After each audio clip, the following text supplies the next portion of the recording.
നോക്കണേ. എന്തോ ഈ ഗവൺമെന്റ് ഞങ്ങളുണ്ടായിട്ടല്ലേ ഇവര് കയറി പോകുന്നത്. ഇനി ഞങ്ങള് കണ്ടോളാം. ഇതിനെക്കാട്ടി എന്തോ ഡീസന്റ് ആയത് വിജയം. രാവിലെ പലരും അയച്ചു തന്നൊരു വീഡിയോ ആണ്. കണ്ടപ്പോൾ വലിയ വിഷമം തോന്നി. ഏതൊരു പാവപ്പെട്ട അമ്മ ഒരു ദുരിതാശ്വാസ ക്യാമ്പിൽ നിൽക്കുകയാണ്. ആ ക്യാമ്പിലെ പരിമിതികളെ പറ്റി പറയുന്നു. എന്തോത്തിനാണ് ഈ ഗവൺമെന്റ് എന്ന് ചോദിക്കുന്നു. ഏറ്റവും ഒടുവിലായി ഇതിനേക്കാൾ എത്രയോ ഡീസന്റ് ആണ് ആ വിജയൻ എന്ന് ചോദിച്ചിട്ട് പോകുന്നു. ഇത് കണ്ടപ്പോൾ തന്നെ ജില്ലയിൽ ഉത്തരവാദിത്തപ്പെട്ട ദുരിതാശ്വാസ പ്രവർത്തനങ്ങളുമായി നിൽക്കുന്ന ഉദ്യോഗസ്ഥന്മാരെ വിളിച്ച് വിവരം അറിയിച്ചു. ആറന്മുള MLA ശ്രീ അബിൻ വർഗീയ ഫോൺ കിട്ടിയപ്പോൾ അദ്ദേഹത്തോട് സംസാരിച്ചു. അതിനുശേഷം എനിക്കിപ്പോൾ അബിൻ തന്നെയാണ് അതിന്റെ യാഥാർത്ഥ്യം അയച്ചു തന്നിരിക്കുന്നത്. അതുകൂടി നോക്കാം.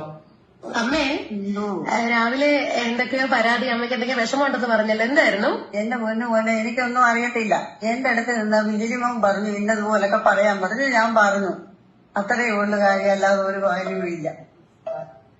എനിക്ക് ആ അമ്മയോട് പ്രത്യേകിച്ച് പരിഭവമൊന്നും തോന്നിയില്ല. പക്ഷേ ആ നിസ്സഹായമായ അവസ്ഥയിൽ നിൽക്കുന്ന അമ്മയുടെ നാവിലേക്ക് സ്വന്തം കുത്തിത്തിരിപ്പ് രാഷ്ട്രീയം കുത്തിത്തിരികി കൊടുത്ത ആ ബിജിലിമോൻ ആരാണെന്ന് കാണണ്ടേ?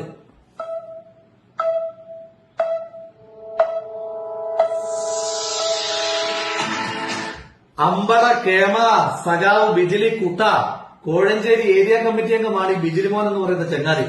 എന്റെ പൊന്നു ബിജിലി, ആ പമ്പയാറ്റിലൂടെ കുത്തിയൊലിച്ചു വരുന്ന ചെളി വാരി തിന്നാൽ ഇതിനേക്കാൾ അന്തസ് കാണും.